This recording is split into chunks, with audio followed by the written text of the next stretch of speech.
Bismillahirrahmanirrahim. Assalamualaikum warahmatullahi wabarakatuh. Nama diberi Nur Ain binti Rizmi, nombor matrik 2221313. Saya merupakan pelajar pasca siswazah Diploma Pasca Siswazah Pendidikan Islam Universiti Sains Islam Malaysia. Jadi hari ini saya ingin membuat satu refleksi berkaitan dengan kajian tindakan yang mana saya telah pun mengambil subjek ini untuk mendapatkan sijil Diploma Pasca Siswazah Pendidikan Islam. Jadi apakah refleksi yang pertama, iaitu bagaimana saya mengendalikan ataupun bagaimana saya melibatkan diri dengan kumpulan perbincangan kumpulan. Okay, Alhamdulillah setakat ini saya sangat memberi kerjasama yang sangat baik dalam sesi perbincangan dan kumpulan yang mana kita jalankan pada hari-hari sekolah, waktu malam ataupun waktu cuti dan sebagainya. Sebenarnya penglibatan kita dalam kumpulan itu akan dan amat memberi kesan yang baik kepada hasil kajian tindakan yang akan dijalankan, yang mana berdasarkan perbincangan dalam kumpulan tersebut kita akan mengenal pasti masalah-masalah yang berlaku di sekolah dan merungkaikan apakah kajian tindakan yang seharusnya kita rungkaikan, yang harus kita kenal pasti dan mendatangkan solusi agar masalah ini dapat diselesaikan dalam pembelajaran murid. Refleksi yang kedua, apakah penambahbaikan yang ingin saya lakukan jika mana saya diberi peluang untuk membuat penambahbaikan dalam kajian tindakan yang telah pun dilakukan, yang mana saya merasakan bahawasanya kita perlu memastikan masalah yang kita ingin rungkaikan itu bukanlah masalah yang biasa ataupun telah pun dijumpa solusinya. Kita perlulah mencari satu masalah yang luar biasa yang mana belum pernah dikaji, belum pernah dikenal pasti. Jadi dengan adanya rungkaian masalah yang efektif ini akan memberikan keberkesanan terhadap kajian tindakan tersebut. Jadi sebagai seorang pengkaji dalam kajian tindakan, kita perlulah memastikan kajian yang kita buat itu akan memberi efektif kepada orang ramai, terutamanya kepada kalangan ataupun golongan guru-guru yang mengajar subjek tersebut. Refleksi yang ketiga, pada pandangan saya, adakah saya bersetuju jika kajian tindakan ini dijalankan secara berseorangan ataupun berkumpulan? Pada pandangan saya lebih berminat untuk menjalankan kajian ini secara berkumpulan, kerana apabila kita jalankan secara berkumpulan, kita mempunyai ramai ataupun pakar-pakar yang boleh mendatangkan pelbagai solusi dan pelbagai pandangan. Contohnya, jika kita ingin mengeluarkan beberapa permasalahan yang berlaku di sekolah, kita dapat mendengar permasalahan tersebut daripada banyak pihak, mungkin daripada sekolah A, daripada sekolah B dan sekolah C dan sebagainya. Dan jika perkara itu berlaku, dia akan mendatangkan variasi dalam kita punya kajian tindakan.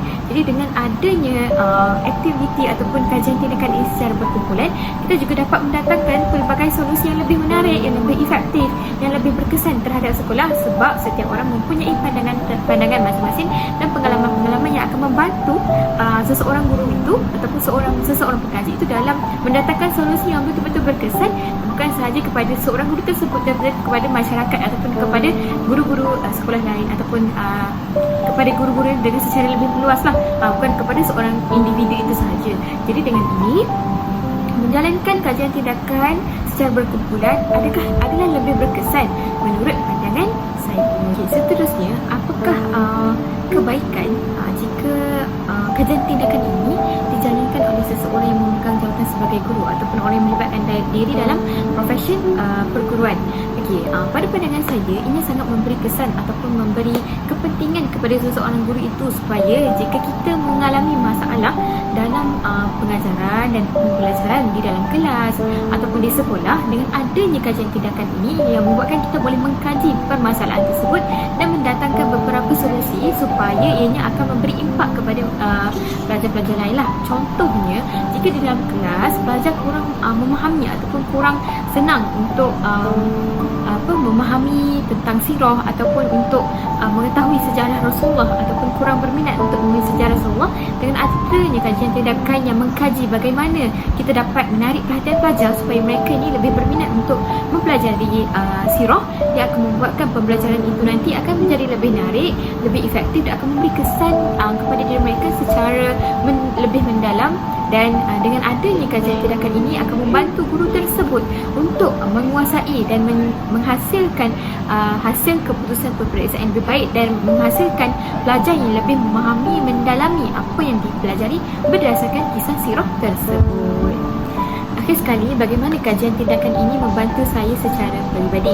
Jadi sejujurnya saya sangatlah berminat untuk menjalankan pelbagai kajian tindakan kerana pada masa kini saya mendapati pelbagai masalah ataupun pelbagai cara yang kita harus lakukan dalam menarik minat murid untuk menguasai dalam sesuatu bidang. Contohnya dalam bidang fiqh ataupun dalam bidang ibadah, contohnya dalam bidang sirah. Kebanyakannya pelajar pada hari ini, kalau kita tengok, mereka lebih kurang gemar dengan kisah-kisah sirah kerana mereka kurang mendapat pendedahan awal daripada keluarga atau pendidikan sebelumnya.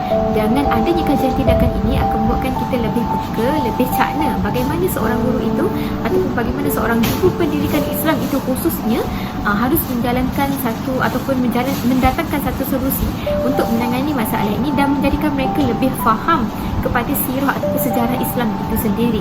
Jadi dengan adanya kajian tindakan ini secara peribadinya, ianya sangat membantu dan akan sangat membantu seorang guru dalam memastikan para pelajar dapat menguasai sesuatu topik, memahami sesuatu topik dengan sangat-sangat baik, dan bukan sahaja dapat menjawab peperiksaan dengan baik, tetapi kisah ataupun sejarah Rasulullah itu, contohnya kalau kisah riwayat hidup Rasulullah, hasil daripada kajian tindakan ini akan mendatangkan kepada kefahaman yang berkekalan sehingga mereka dewasa lah, insyaAllah.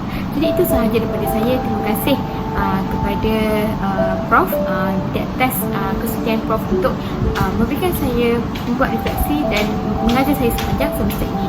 Syukran. Assalamualaikum warahmatullahi wabarakatuh.